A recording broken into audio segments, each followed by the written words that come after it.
So this isn't really your standard YouTube step-by-step instructional video, but I think if you're diving into something like this, it should be enough to let you know that there's a couple different step-by-steps online that I think add a lot more steps than need be. One of the main things was I didn't want to drop the steering column and have to deal with the fracture bolts. For one, it's kind of a pain. For two, I'd rather keep those in place because it is a safety thing.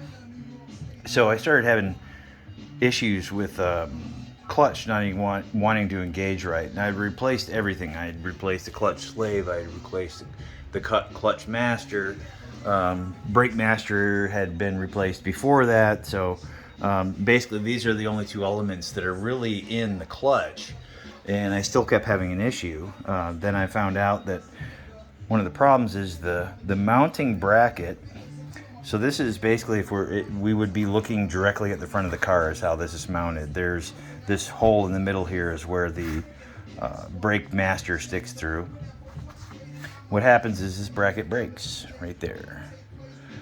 And as it gets worse, the problem gets worse because when you go to hit the clutch pedal, it flexes out and won't engage correctly. So I've seen some, like I said, there's some instructional videos or things that say to take the steering column out, and I think that's completely unnecessary. The hardest part is to get the bolt that slides across out.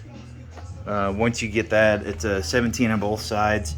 So you take your clutch master out. I am just fine disconnecting it from the line here as opposed to disconnecting the line that goes down to the flexible hose that goes to the clutch slave. This is a lot easier. 11 millimeter crowfoot, you can reach it no problem.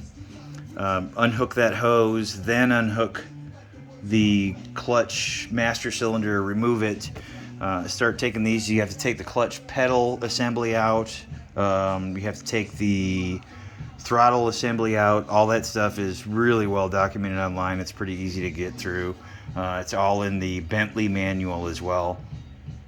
From there, this is just something that once all this is out, it will roll out this way. One thing that I'd like to note is the lower trim panel. You do have to take the steering wheel off to get the lower trim panel off.